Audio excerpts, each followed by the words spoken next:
नमस्कार, मी लतिका महाराष्ट्र रेसिपीमध्ये मी तुमचं स्वागत करत आहे। आज आपण पाहणार आहे शिरखुर्मा रेसिपी। पण त्याआधी चॅनलला सबस्क्राइब करा आणि बेल आयकॉनवर क्लिक करा। त्यासाठी लागणारे साहित्य हे अर्धा पाकिट घेतले बघा, शेवचं बारीक शेव असे भाजके असते त्या। हे 50 ग्रॅम साखर आहे, तुमच्या गोडीप्रमाणे घ्या। हे 2 चमचे चारोळे आहेत, 2 चमचे बदाम आहेत बघा, असे भिजत घालून खिसून घेतलेले आहेत। हे 6 ते 7 खारीक आहेत बघा, असे बारीक उभ्या कापून घेतलेले आहेत। हे काजू आहेत बघा, भिजत घालून मी असे बारीक कापून घेतलेले आहेत। 7 ते 8 काजू आहेत बघा। पिस्ते आहेत बघा 5-6, हे असे पातळ असे कापून घ्यायचे एकदम। हे केसर आहे, थोडंसं केसर घेतलेलं आहे। मनुके आहेत 2 चमचे।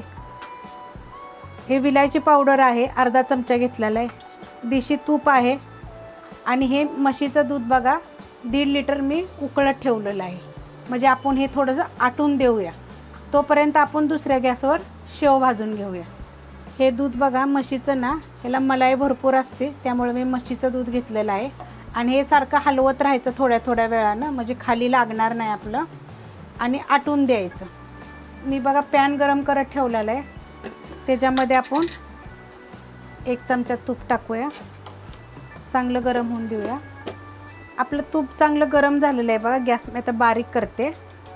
आणि ही जी शेव आहे बघा, मी हाताने थोडी चुरलेली आहे, कारण भाजा येणार नाही। मोठी जर शेव राय ठेवली ना तर भाजायला येत नाही बघा, अशी गेलेली आहे बघा मी बारीक। आणि ही 50 ग्रॅम शेव असेल, शेवचं पाकिट भेटतं ते अर्धा पाकिट मी घेतलेलं आहे। 50 ग्रॅम शेव आहे ही।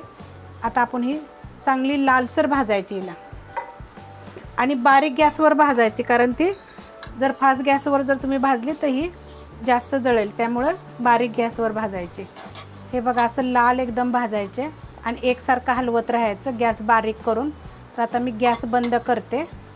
आपल्या ह्या शेवळ्या भाजलेल्या आहेत त्या। हे बघा आपलं हे चांगलं भाजलं होतं, गॅस बंद केला होता, पण ह्याला थोडं हलवून घ्यायचं, कारण आपलं हे पॅन गरम आहे ना, तर ते गरममुळे अजून चांगलं भाजेल। तर आता हे आपण टाकून घेऊया ह्याच्यामध्ये, दुधामध्ये टाकून घ्या। तर आपलं दूध बघा एवढं आटलेलं आहे, साय बघा कसे आलेले आहे झाड असे। तर ह्याच्यामध्ये ना 50 ग्रॅम साखर, तुमच्या गोडीप्रमाणे टाका, कमी जास्त। आणि ही जी आपण भाजलेली शेव ना, हे सगळे टाकून घेऊया। हे बघा आपली शेव टाकलेली आहे। आता चांगलं हलवून घ्यायचं आणि गॅस बारीकच ठेवायचा आणि असं हलवत राहायचं। पॅन बघा आपण गरम करत ठेवला आहे, त्याच्यामध्ये आपण 1 चमचा तूप टाकून घेऊया। तूप चांगलं गरम होऊन द्यायचं। तूप बघा गरम चांगलं झालेलं आहे, एकदम गॅस बारीक करायचा। ह्याच्यामध्ये आपण हे चारोळे, बदाम, खारीक, काजू,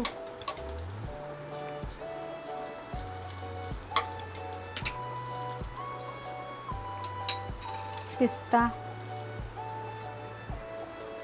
हे चांगलं भाजून घ्यायचं बघा हलकंसं। हे बघा एकसारखं मी 2 मिनटं हलवत आलेली आहे, हे हलकंसं भाजलेलं आहे। आता ह्याच्यामध्ये आपण मनुके टाकूया।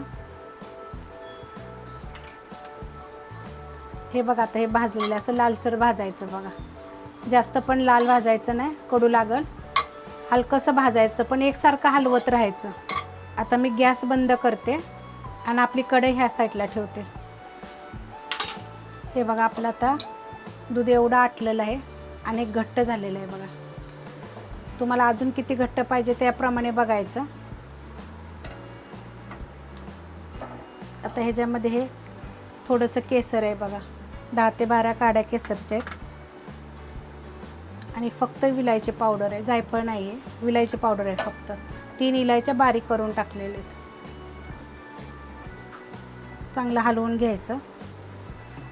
आता ह्याच्यामध्ये आपण हे जे बदाम काजू भाजले ते बघा कसा कलर आलेला आहे त्याला छान। आता हे आपण टाकून घेऊया, मिक्स करून घ्यायचं। हे बघा आपण 10 मिनटं झालं, हे चांगलं आपण उकळून दिलेलं आहे। आता आपला हा शिरखुर्मा झालेला आहे बघा, एकदा घट्ट झालेला आहे। ह्याच्यापेक्षा घट्ट जर पाहिजे असेल तर अजून उकळून द्यायचं, पण हलवत राहायचं, खाली दूध नाही लागलं पाहिजे। जर ही तुम्हाला शिरखुर्म्याची रेसिपी जर आवडली असेल तर लाईक करा, सबस्क्राईब करा, कमेंट करा आणि शेअर बी करा.